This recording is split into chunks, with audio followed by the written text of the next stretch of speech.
ग्वालियर में एक तो जिन इंस्टीट्यूट स्टेनो के सब्जेक्ट में सबसे आगे है, सबसे पहले नंबर पे इंस्टीट्यूट है। ऐसा कोई भी इंस्टीट्यूट अभी ऐसा नहीं हुआ स्टेनो का।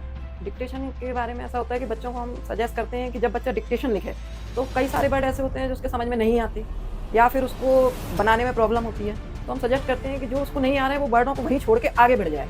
जिनके साथ मेरा एक्सपीरियंस काफ़ी अच्छा रहा।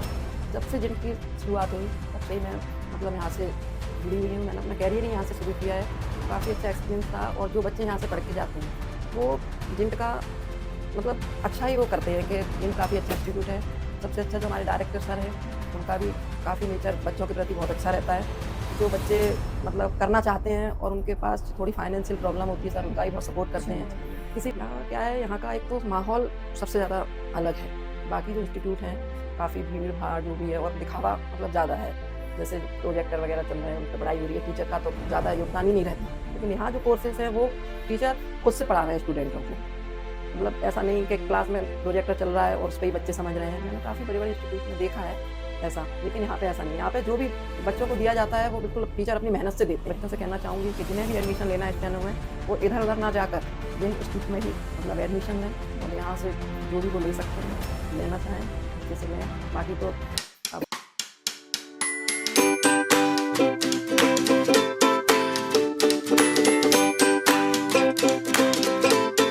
हेलो एवरीवन, वेलकम टू जिंट करियर टॉक। और आज हम जिंट की एक ऐसी फैकल्टी से बात करने जा रहे हैं जिन्होंने जिंट की शुरुआत से लेके आज तक हर एक सक्सेस स्टोरी, हर एक ग्रोथ को अपनी आंखों से देखा है। जिंट की most senior and experienced faculty Mrs Alpana ma'am अपनी फील्ड में महारत हासिल किए हुए हैं और अभी तक अपने एक्सपर्ट मेंटरशिप से हजारों स्टूडेंट को उन्होंने गाइड किया है। तो चलिए शुरू करते हैं डिस्कशन और मैम का एक्सपीरियंस जानने की कोशिश करते हैं। मैम, पहला क्वेश्चन आपसे मेरा ये है कि अभी तक आपका एक्सपीरियंस जिंट में कैसा रहा है और अभी आप थोड़ा अपने बारे में बताइए। मेरा नाम अल्पना सक्सेना है। मुझे इस फील्ड में 15 ईयर्स लगभग हो चुके हैं और जब से मैंने अपने कैरियर की शुरुआत की है तब से जिंट इंस्टीट्यूट से ही की है। मुझे यहाँ काफ़ी अच्छा एक्सपीरियंस रहा है। काफ़ी बच्चों को भी अच्छा रिस्पांस मिला है यहाँ से और मैंने अभी तक हज़ारों बच्चों को गाइड यहाँ से कर चुकी हूँ। लगभग ऐसा एक्सपीरियंस रहा है कि बच्चे यहाँ से जाने के बाद स्टेनो को छोड़ना नहीं चाहते, वो इस फील्ड में आगे बढ़ना ही चाहते हैं। आपने स्टेनो की बात की, अगर जिन लोगों को पता नहीं है कि स्टेनो क्या है तो आखिर स्टेनो होता क्या है और इसमें क्या चीज़ें सीखने को मिलती हैं, क्या क्या स्किल सेट होते हैं? स्टेनो एक लैंग्वेज होती है जिसे हम मतलब शॉर्ट में लिख सकते हैं वर्डों को। यदि हम इंग्लिश में पूरा एक सेंटेंस 8 वर्डों में लिख रहे हैं तो शॉर्ट हैंड में हम उसको 4 ही वर्ड में लिख सकते हैं, इसलिए इसको शॉर्ट हैंड कहते हैं। मतलब शॉर्ट में लिखने की एक लैंग्वेज है, इसे हम इसलिए शॉर्ट हैंड कहते हैं। जी मतलब स्टेनो को शॉर्ट हैंड भी कहते हैं, इसीलिए ही शॉर्ट हैंड कहते हैं क्योंकि उसको हम शॉर्ट में लिखते हैं इसलिए। और स्टेनो का अभी स्कोप क्या है, क्योंकि लगातार फ्यूचर में देखना है कि इसका ट्रेंड बढ़ता ही जा रहा है। स्टेनो का स्कोप अभी कुछ ही सालों से बहुत ज़्यादा हो गया है और काफ़ी फील्ड में इसकी जितनी वैकेंसी जो आती हैं वो काफ़ी सारी आती हैं, प्राइवेट में भी और गवर्नमेंट में भी। इससे सबसे अच्छा जो स्टेनो का इस समय चल रहा है वो एसएससी स्टेनो का चल रहा है। उसमें क्या है कि जो स्टूडेंट्स होते हैं उन्हें मैथ को छोड़ना पड़ता है और इंग्लिश पर अपनी ध्यान देना होता है, इसलिए एसएससी स्टेनो को बच्चे ज़्यादा लाइक करते हैं और इसको करने के लिए ज़्यादा उत्सुक रहते हैं बच्चे। मैम, आपने अभी इंग्लिश स्टेनो और हिंदी स्टेनो की भी बात की, तो स्टूडेंट कंफ्यूज रहते हैं हिंदी स्टेनो करें या इंग्लिश स्टेनो करें, तो उनकी ये कंफ्यूजन हम कैसे दूर कर सकते हैं और इसमें क्या डिफरेंस होता है? उसमें बच्चों को सबसे अच्छा ये होना चाहिए कि यदि उन्हें जिस लैंग्वेज में स्कूल किया है अपना 12th तक की जो पढ़ाई की है उन्हें वही लैंग्वेज में स्टेनो करनी चाहिए। यदि उन्हें हिंदी से मीडियम से किया है तो उन्हें हिंदी लेनी चाहिए और यदि उन्हें इंग्लिश से किया है तो उन्हें इंग्लिश लेनी चाहिए। बाकी इंग्लिश जो शॉर्ट हैंड है वो हिंदी शॉर्ट हैंड से ईजी है, उसकी जो टाइपिंग है वो भी ईजी है, क्योंकि जो हिंदी की जो हमारी टाइपिंग होती है वो थोड़ी टफ होती है क्योंकि उसमें बहुत सारे जो वर्ड होते हैं, मात्राएं वगैरह ज़्यादा होती हैं। और इंग्लिश की जो टाइपिंग होती है हमारी सिंपल होती है क्योंकि उसमें मात्राएं नहीं होती, इसलिए इंग्लिश शॉर्ट हैंड जो है वो काफ़ी ईजी होती है। और आजकल जो है इंग्लिश शॉर्ट हैंड का ही ट्रेंड ज़्यादा हो गया है, चाहे वो प्राइवेट हो या चाहे गवर्नमेंट सेक्टर हो। बाकी वैकेंसी जो है वो इंग्लिश की ही ज़्यादा आती हैं क्योंकि अब तो स्टेनो कॉलेजेस, हॉस्पिटल्स, बाकी गवर्नमेंट जो डिपार्टमेंट है वो तो है ही, लेकिन जो प्राइवेट डिपार्टमेंट है, बड़ी बड़ी जो मल्टीनेशनल कंपनियां वगैरह हैं, उनमें भी इसकी अच्छी मांग की जा रही है, इसलिए इंग्लिश स्टेनो का आजकल अच्छा ट्रेंड देखने को मिल रहा है। आपने प्राइवेट सेक्टर की भी बात की, जी जी तो वैसे जनरली लोगों को लगता है कि स्टेनो मतलब गवर्नमेंट एग्जाम की प्रिपरेशन करना, जी तो जी। प्राइवेट में क्या स्कोप है स्टेनो को लेके? प्राइवेट का स्कोप ये है कि जो प्राइवेट में गवर्नमेंट के लिए जो बच्चों को प्री पेपर की तैयारी करनी होती है, लेकिन गवर्नमेंट में करनी होती है, लेकिन प्राइवेट में क्या है, बच्चों को जो प्री पेपर होता है उसकी गवर्नमेंट जॉब के लिए तैयारी करनी होती है, लेकिन प्राइवेट के लिए नहीं।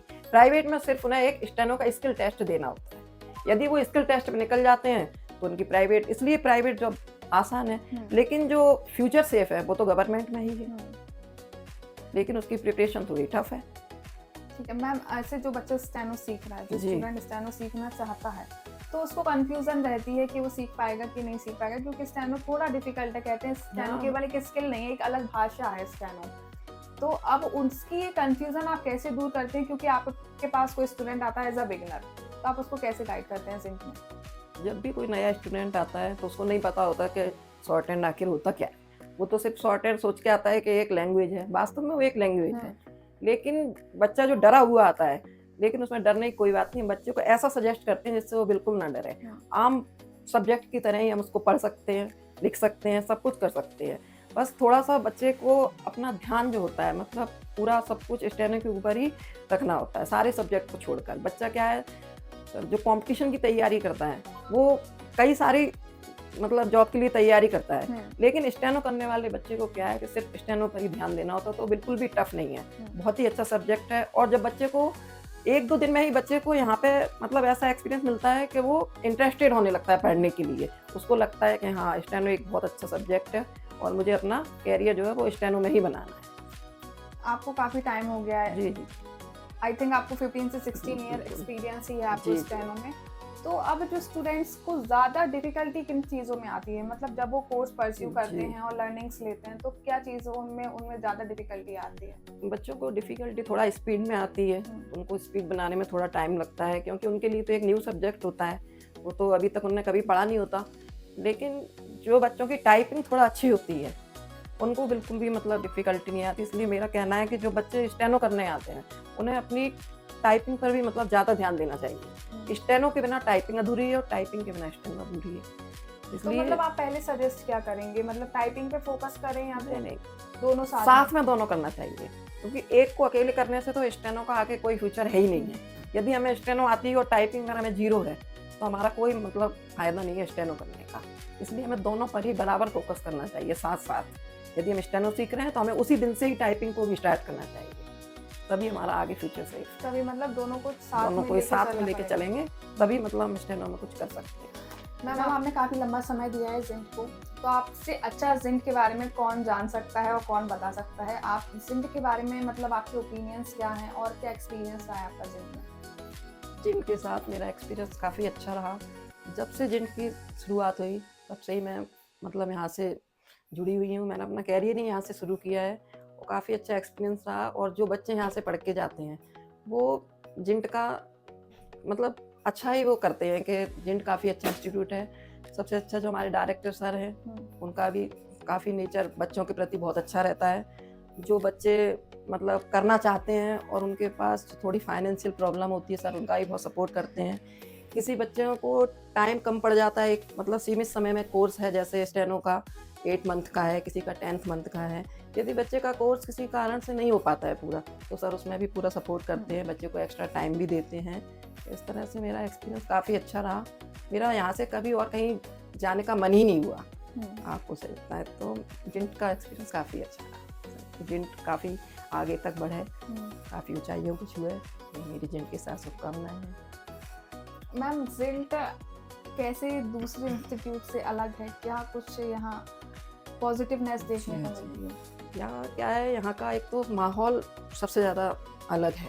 बाकी जो इंस्टीट्यूट हैं काफ़ी भीड़ भाड़ जो भी है और दिखावा मतलब ज़्यादा है, जैसे प्रोजेक्टर वगैरह चल रहे हैं, उन पर पढ़ाई हो रही है, टीचर का तो ज़्यादा योगदान ही नहीं रहता। लेकिन यहाँ जो कोर्सेज हैं वो टीचर खुद से पढ़ा रहे हैं स्टूडेंटों को, मतलब ऐसा नहीं कि क्लास में प्रोजेक्टर चल रहा है और उस पर ही बच्चे समझ रहे हैं। मैंने काफ़ी बड़े बड़े इंस्टीट्यूट में देखा है ऐसा, लेकिन यहाँ पे ऐसा नहीं है। यहाँ पे जो भी बच्चों को दिया जाता है वो बिल्कुल टीचर अपनी मेहनत से देते हैं, जो भी बच्चों को मिलता है वो सब कुछ अच्छी तरह से, इसलिए काफ़ी जिन इंस्टीट्यूटों से काफ़ी अलग है। अभी तक आपके अंदर कितने बैचेस निकल चुके हैं स्टूडेंट के? काफ़ी बैचों की तो कोई गिनती नहीं है मैडम। मुझे इतने साल हो गए 15 ईयर्स। मैंने सर के यहाँ 2-2 बैच भी पढ़ाए हैं, मॉर्निंग और इवनिंग दोनों ही टाइम। जब बच्चे ज़्यादा हो जाते हैं तो फिर 2 बैच लेने पड़ते हैं। अब आप लगा लीजिए कितने कितने बैच होंगे कि 15 ईयर्स में यदि एक साल में 2 बैच पढ़ा रहे 2 हैं बैच। 15 ईयर्स में कितने हो गए? काफी बैचेस क्योंकि एडमिशन के ऊपर रहता है कितने बच्चे बढ़ रहे हैं, उस हिसाब से अपन बैचेस भी चलते हैं।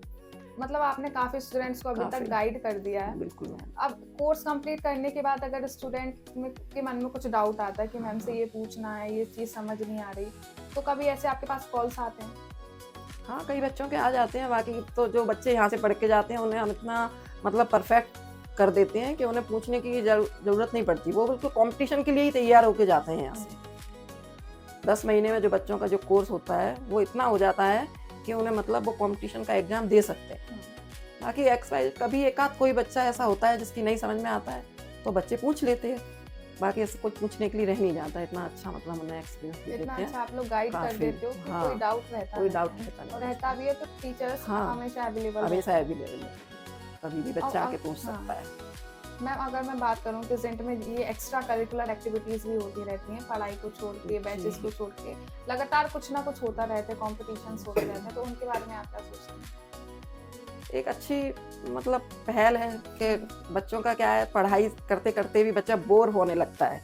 यदि बच्चे को अदर एक्टिविटीज ना मिले तो उसका मन फिर पढ़ाई में नहीं लगता। इसलिए बच्चों को थोड़ा क्या है कि अदर एक्टिविटीज में जाने को मिलता है तो उनका पढ़ाई के प्रति रुझान और ज़्यादा बढ़ता है। इसलिए अच्छा है कि मतलब मेरा जो कहना यही है कि इंस्टीट्यूट में मतलब जो भी अदरवाइज होता है वो सब कुछ मतलब बच्चों के प्रति अच्छा ही होता है। बच्चों को आगे कुछ ना कुछ करने की प्रेरणा देने वाला ही होता है। जो बच्चे सोच रहे हैं एडमिशन लेने का स्टेनो में जी। जिंट इंस्टीट्यूट के थ्रू, तो उनको आप क्या कहना चाहेंगे? ये कहना चाहेंगे कि ग्वालियर में एक तो जिन इंस्टीट्यूट स्टेनो के सब्जेक्ट में सबसे आगे है, सबसे पहले नंबर पे इंस्टीट्यूट है। ऐसा कोई भी इंस्टीट्यूट अभी ऐसा नहीं हुआ स्टेनो का। इसलिए मैं तो बच्चों से कहना चाहूँगी कि जिन्हें भी एडमिशन लेना है स्टेनो में वो इधर उधर ना जाकर जिन इंस्टीट्यूट में ही मतलब एडमिशन लें और यहाँ से जो भी वो ले सकते हैं, लेना चाहें अच्छे से लें। बाकी तो अब और इंस्टीट्यूट कहने के बारे में अपन को क्या कहना। टीचर्स तो फिर गाइड हाँ, करते ही गाइड हैं, करते हमेशा ही हैं। अवेलेबल रहते हैं काउंसलिंग सेल बिल्कुल में बिल्कुल। कि अगर कोई डाउट हो तो आप आओ। हाँ, बस ये कंफ्यूजन लेकिन अगर- रही अगर स्टूडेंट को कि बिल्कुल। स्टेनो में कैसे क्या करना है, तो आप लोग उतना गाइड कर देते हो। बिल्कुल। मैम अगर कोई मैं ऐसे सक्सेस स्टोरी के बारे में जानना चाहूँ, कोई स्टूडेंट की ऐसी कोई स्टोरी उसने शेयर की हो या उसके साथ कुछ ऐसा हुआ हो कोर्स के टाइम, मतलब कोर्स से उसने बहुत कुछ अच्छा किया हो लाइफ में, तो आप वो शेयर करना चाहेंगे? हाँ, एक स्टूडेंट थी काजल चौधरी, 2018 के शायद या 19 के बैच में थी, इतना तो मुझे याद नहीं है। काफ़ी अच्छी स्टूडेंट थी वो। उसने मतलब टेनो करने के बाद IB एक सेक्टर होता है गवर्नमेंट इंटरनेशनल ब्यूरो, उसका एग्ज़ाम उसने स्टेनो से ही फाइट किया था। उसके बाद वो मतलब स्टेनो उसने निकाल लिया तो उसके बाद वो इंटरव्यू में पहुंच गई थी। उसके बाद उसका इंटरव्यू शायद फाइट नहीं हो पाया था। वो मतलब स्टूडेंट काफ़ी इंटेलिजेंट थी। उसने अपना जो स्टेनो का कोर्स है वो 8 महीनों में पूरा मतलब कंपटीशन शायद पूरा कर लिया था। तो स्टेनो में तो उसने मतलब निकल गया था उसका, लेकिन वो इंटरव्यू में जाके रह गई थी। तो मतलब स्टेनो के थ्रू बच्चे बिल्कुल, इतने बड़े बड़े हाँ, सेक्टर्स में भी सेक्टर्स में अप्लाई कर जाते हैं। सकते हैं। बिल्कुल बिल्कुल। इंटरनेशनल ब्यूरो है और AG ऑफिस है, अपना इनकम टैक्स ऑफिस है और मिनिस्ट्री ऑफ डिफेंस है। ऐसे मतलब स्टेनो के इससे अपन गवर्नमेंट सेक्टर में 65 जो मतलब ऐसी ऑफिस हैं जिनमें हम स्टेनो के लिए अप्लाई कर सकते हैं। वो भी आप ही लोग टीचर्स ही बिल्कुल, गाइड करते हाँ, हैं कि जब स्टूडेंट आता है एडमिशन के लिए तो उसे हाँ। स्कोप भी बताया जाता है जिंक में हाँ। कि आपके लिए क्या सही क्या है, मैं आपको तो क्या करना बच्चों को चाहिए। पढ़ाने के साथ साथ जब भी कोई वैकेंसी आती है या कोई एग्जाम आने वाला होता है तो उसके लिए हम पूरी तरह से उनको सजेस्ट करते हैं और बच्चों को मतलब सजेस्ट करते हैं कि ये जो वैकेंसी आई है इसमें आप फार्म डालिए और पेपर दीजिए। और बच्चे करते भी हैं क्योंकि उनको स्टेनो पढ़ने के बाद इतना इंटरेस्ट आने लगता है कि वो खुद से ही आगे बढ़ने की सोचने लगते हैं। हाँ, हम लोग भी देखते हैं कि आपके जाने हाँ। के बाद भी स्टूडेंट बैठे रहते हैं एक हाँ। घंटे क्लास में, पढ़ते बिल्कुल। रहते हैं उनको जो क्या है कि जो उनकी स्पीड होती है, हम्म, सिर्फ़ उस पे ही मेंटेन करना होता है उनको। तो उस पे अपन जितना टाइम देते हैं, उतनी जल्दी वो मेंटेन हो जाती है। तो बच्चे यहाँ आने के बाद समझने लगते हैं इस बात को हम्म, कि हम जितना टाइम स्टेनो में देंगे, उतना ही हमें मतलब अच्छा एक्सपीरियंस मिलेगा। उतना ही हमें बेनिफिट बिल्कुल, उतना ही उनको बेनिफिट मिलता है। हम्म। बच्चे समझ जाते हैं। ऐसा बच्चे 2 से 3 महीने में समझने लगते हैं। तो उनको फिर वो अपने उस हिसाब से वो टाइम देने लगते हैं, तो आगे उनको बेनिफिट काफ़ी मिलता है। आपकी बातें सुनकर लग रहा है कि अब ऐसे बच्चों से हम लोग जब बात करते हैं, उनके रिव्यू लेते हैं स्टूडेंट से, तो बोलते हैं जिंट का माहौल बहुत सपोर्टिव है। बिल्कुल। तो अब मैं आपसे एज अ फैकल्टी जानना चाहूंगी कि आपको जिंट का माहौल कैसा लगता है? तो बहुत ही अच्छा लगता है। यहाँ सबसे बड़ी माहौल शांति है। बच्चों का ये नहीं है कि कई की कोचिंगों में मैंने देखा है बच्चों को कि मतलब बच्चे बहुत मतलब वैसे होते हैं जिनका पढ़ाई में कम मन रहता है और अदर एक्टिविटीज मतलब बाहर घूमना फिरना फ़ोन पर बात करना। यहाँ कोचिंग में ऐसा माहौल बिल्कुल भी नहीं है। सारे बच्चे शांति से अपनी अपनी क्लास में रहते हैं। कोई भी मोबाइल का यूज नहीं करता, सबसे अच्छी बात ये है। तो इसलिए माहौल मतलब काफ़ी सपोर्टिव है। प्रॉपर गाइडेंस रहता है बिल्कुल। कि आपको क्या करना है, किस हाँ, टाइम क्या करना किस है, टाइम ये क्या करना है। सारे बच्चों का एक टीचर टाइम गाइड टेबल करते है हैं। आराम से। इसलिए- अब मैम इसमें डिक्टेशन की भी बात आती है बिल्कुल। कि डिक्टेशन को किस तरह से वो अपना हाँ, डील करे, मतलब डिक्टेशन से स्टूडेंट, और कैसे अटेम्प्ट करे? डिक्टेशन के बारे में ऐसा होता है कि बच्चों को हम सजेस्ट करते हैं कि जब बच्चा डिक्टेशन लिखे तो कई सारे वर्ड ऐसे होते हैं जो उसके समझ में नहीं आते या फिर उसको बनाने में प्रॉब्लम होती है। तो हम सजेस्ट करते हैं कि जो उसको नहीं आ रहा है वो वर्डों को वहीं छोड़ के आगे बढ़ जाए। वरना नहीं तो क्या होता है कि बच्चा उसी में लगा रहेगा तो आगे की जो डिक्टेशन है वो सारी निकल जाएगी और बच्चे का पेपर खराब हो जाएगा। इसलिए हम सजेस्ट करते हैं कि यदि तुम्हें बच्चे को एक वर्ड नहीं आ रहा है स्टूडेंट को तो आप उसको वहीं छोड़ दें और आगे की जो डिक्टेशन है उसको लिखें। और बाद में हमें डिक्टेशन लिखने के बाद बच्चों को क्या करना चाहिए कि जो 5 मिनट का जो समय मिलता है उसमें बच्चे को रीड करनी चाहिए। पहले बच्चे क्या करते हैं कि सीधे टाइपिंग करते हैं, बच्चों को नहीं करना चाहिए। बच्चों को क्या करना चाहिए 5 मिनट जो मिलते हैं उसमें उसको रीडिंग करना चाहिए। उससे क्या होता है कि जब हम रीडिंग करते हैं तो जो हमारा छूटा हुआ वो हमें अपने आप याद आ जाता है। समझ आ जाते कहाँ हाँ गलती कि हुई। हमारा कहाँ छूटा था तो हम उस वर्ड को बना सकते हैं। तो ऐसे हमारी गलतियां सुधार हो जाती हैं। लेकिन बच्चे गलती क्या करते हैं कि वो टाइम के उसमें आके सीधे टाइपिंग करने लगते हैं। इससे क्या होता है कि हमारी गलतियां डिक्टेशन में ज़्यादा हो जाती हैं। इसलिए बच्चों को हमेशा डिक्टेशन में याद रखना चाहिए कि उसको लिखने के बाद हमेशा उसको एक बार रीड जरूर करना चाहिए, बाद में टाइपिंग करनी चाहिए और जो बीच में जो गलतियां हैं उन्हें छोड़ देना चाहिए, आगे बढ़ जाना चाहिए। मैम आपने ये बहुत इंपॉर्टेंट बात बताई, क्योंकि स्टूडेंट बहुत से लोग मतलब बहुत से स्टूडेंट यही चीज करते हैं और हाँ। कहीं ना कहीं चीज़ों को सही से डील नहीं कर पाते हैं। और कोई ऐसी इंपॉर्टेंट ट्रिक जो स्टूडेंट को पता होनी चाहिए जो स्टेनो परचेज के लिए? हाँ, बहुत छोटी छोटी, जैसे जब एग्जाम में डिक्टेटर होता है जैसे एसएससी वगैरह में, तो वहाँ तो मतलब डिक्टेशन ऐसे होती है कि बिल्कुल ज़रा सा भी टाइम नहीं होता। तो उसमें क्या करना चाहिए बच्चों को, जैसे बच्चों की डायरी होती है तो वहाँ पे जो स्टेनो की एक अलग से डायरी आती है लिखने के लिए, तो वही मिलती है पेपर में। तो उसमें क्या है कि जब डिक्टेशन बड़ी होती है 1000 वर्ड की होती है तो एक पेज पर तो नहीं आती, तो उसमें क्या है पेज पलटना पड़ते हैं। कई सारे बच्चों को पता नहीं होता कि क्या करना है, तो हमेशा बच्चों को डायरी के जो नीचे का जो पेज होता है उसको मोड़ के रखना चाहिए, जिससे हमको क्या है पेज पलटने में टाइम ना लगे। क्योंकि जब तक हम पेज को टर्न करेंगे जब तक तो वो जाने कितनी सारी वर्ड बोल जाएंगे। इसलिए हमेशा बच्चे को क्या है कि उसको बच्चे को नीचे से मोड़ के रखना चाहिए जिससे में। दूसरी बात, बच्चे को पेंसिल से लिखना होता है तो वो क्या करते हैं पेंसिल को एक तरफ से ही मतलब छील के रखते हैं, लेकिन हमेशा बच्चों को पेंसिल को दोनों साइड से छील कर स्टैंडर्ड, यदि एक साइड से टूट जाती है हमारी पेंसिल तो दूसरी जगह से हम तुरंत लिख लें। लेकिन बच्चों को नहीं पता होता, वो क्या करते हैं एक की जगह 4 पेंसिल लेके जाते हैं। जब तक वो पेंसिल उठाएंगे तब तक तो सारी डिक्टेशन निकल जाएगी। इसलिए छोटी छोटी सी जो बातें हैं स्टेनो में बच्चों को ध्यान रखना चाहिए। आपने काफ़ी इंपॉर्टेंट ट्रिक्स बताई जो स्टूडेंट को नहीं पता होंगी, होप उनको समझ आया होगा कहाँ वो लैग कर रहे हैं। Thank you so much ma'am, आपने मुझे इतना प्रीशियस टाइम दिया इस पॉडकास्ट के लिए। तो आज हमारे साथ अल्पना मैम थी, इन्होंने इतनी ट्रिक्स बताई जो शायद स्टूडेंट को नहीं पता थी और अब स्टूडेंट को पता लग गई होंगी, तो स्टूडेंट इस ट्रिक को अपने कोर्स में लाएं और जहां उन्हें प्रॉब्लम्स आ रही हैं तो उससे अब वो टैकल कर पाएंगे। अल्पना मैम ने जिंट के बारे में बताया। अल्पना मैम को काफ़ी लंबा समय हो गया है जिंट से जुड़े हुए कुछ ऐसी चीज़ें बताएं जो अदर फैकल्टीज़ को पता नहीं है, क्योंकि अल्पना मैम काफ़ी लंबे समय से, मैं कह सकती हूँ, जिंट की स्टार्टिंग हुई है जब से अल्पना मैम की भी करियर की स्टार्टिंग हुई है, इसलिए उन्हें जिंट के बारे में ज़्यादा चीज़ें पता थी। उनके अंडर कई बैचेस निकले हैं, स्टूडेंट को, हज़ारों स्टूडेंट को अभी तक गाइड कर चुकी हैं, और जो स्टूडेंट को उन्होंने गाइड किया है आज वो अच्छे एक प्लेटफॉर्म पर वर्क भी कर रहे हैं।